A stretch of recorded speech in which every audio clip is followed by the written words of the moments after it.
Hey there, time for some more communication education.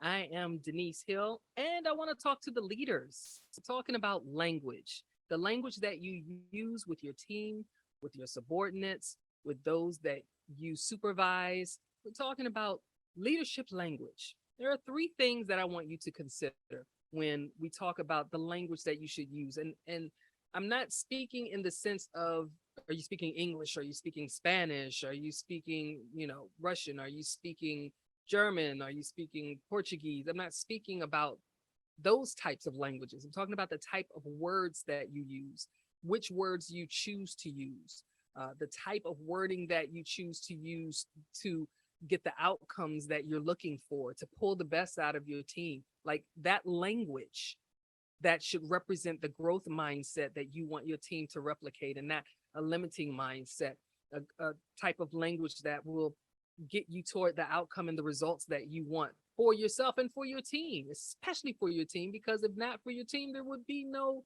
results for the leader, right? Language. Now, we say leaders should lead by example.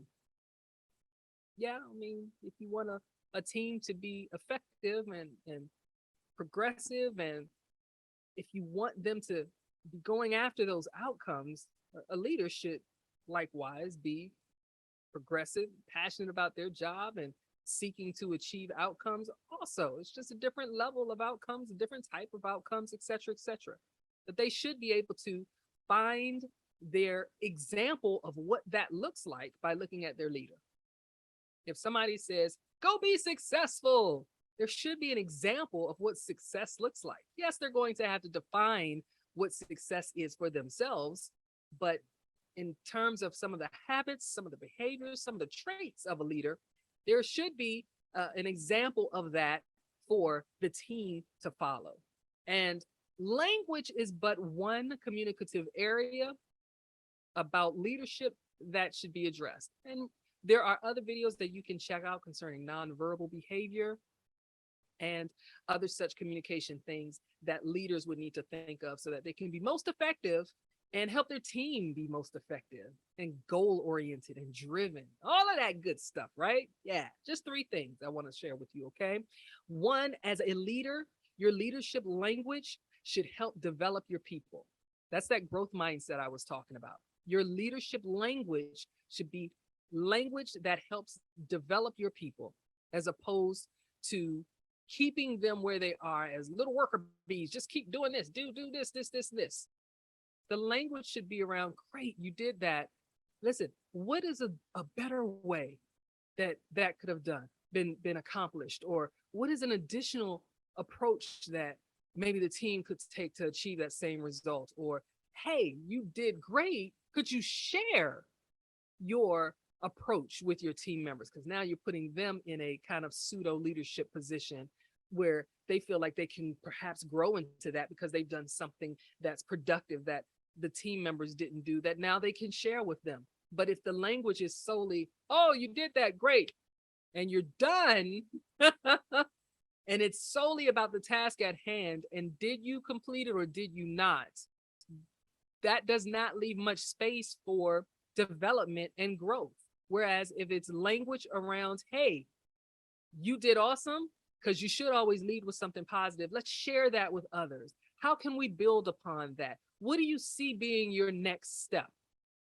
What type of resources do you feel you need to be able to continue to grow in this position, or to be able to continue to grow in this task that's in front of you and further achieve your goals? Like, the language should be centered around their growth and their development.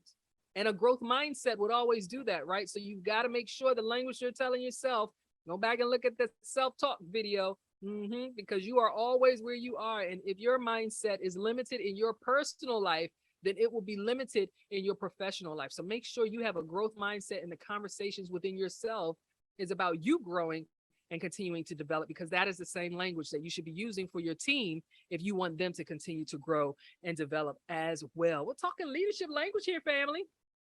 If you're a leader, your language should be inclusive and not exclusive. You see, even while I was just giving that example about that one team member doing awesome, it was also, hey, can you share that approach with your team members? We're inclusive. because if one of us come up, we all coming up. And the focus should be on we as a team, because a leader is very interesting. A leader, people think, is always at the front of the line. Follow me, let's go. But a true leader is actually the one assisting along the way so that everybody can move at the same pace. If this log is stuck, then we can't all move at the same pace. And it doesn't matter if I'm in the front. If I'm in the front and I'm walking, not paying attention to the work that's being done behind me, when that work gets stuck and I've continued to walk, I am much further away from my team now. And we can't arrive at the end result and the goal together. So when you're inclusive and it's we, how can we approach this? How can the team support you in this? What is it that we should be doing to make sure that what type of collaborations, it should be inclusive. The language of the leader should be inclusive as opposed to exclusive. You keep messing us up.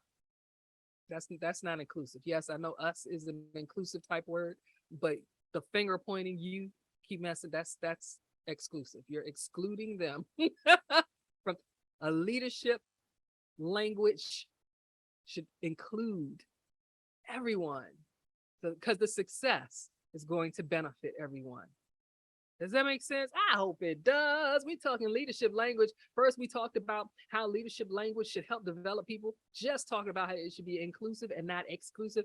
And lastly, leadership language should not be accusatory. Similar to that last one, right? You did. How come you don't? You keep that finger pointing stuff. You the leader. You probably hired them. So if they're so incompetent, is that a reflection on you? You can't just take all the successes, right? Yeah, so don't be accusatory in your language. Don't be accusatory to the point where they feel excluded. Don't exclude to the point where they're not growing and developing. They kind of all work together.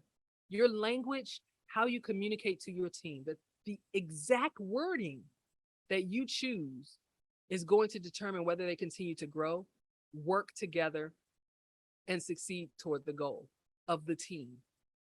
Not just of you as the leader, because your goal should be that they grow as well, because their growth will be completely reflected in the growth of your company, in the growth of your business, in the progress towards the goal that you're trying to achieve.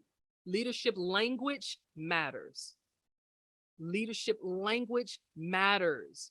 What you say, how you say it to your team will determine the outcome that you get. It will determine the type of people that you grow and nurture, the type of professionals you develop. Leadership language matters. So make sure that it's not accusatory, that it is inclusive, and that it speaks to growth and development above all else. And then you should have a successful team, assuming all the other stuff, like they actually know what they're doing, is built in there. You'd be able to achieve the goals and meet your standards of success that you need. All right. Don't forget, speaking, it's not all about what you say. It's about what you communicate. We want to make sure that you're communicating success. I look forward to bringing you more communication education soon. See you next time. All right.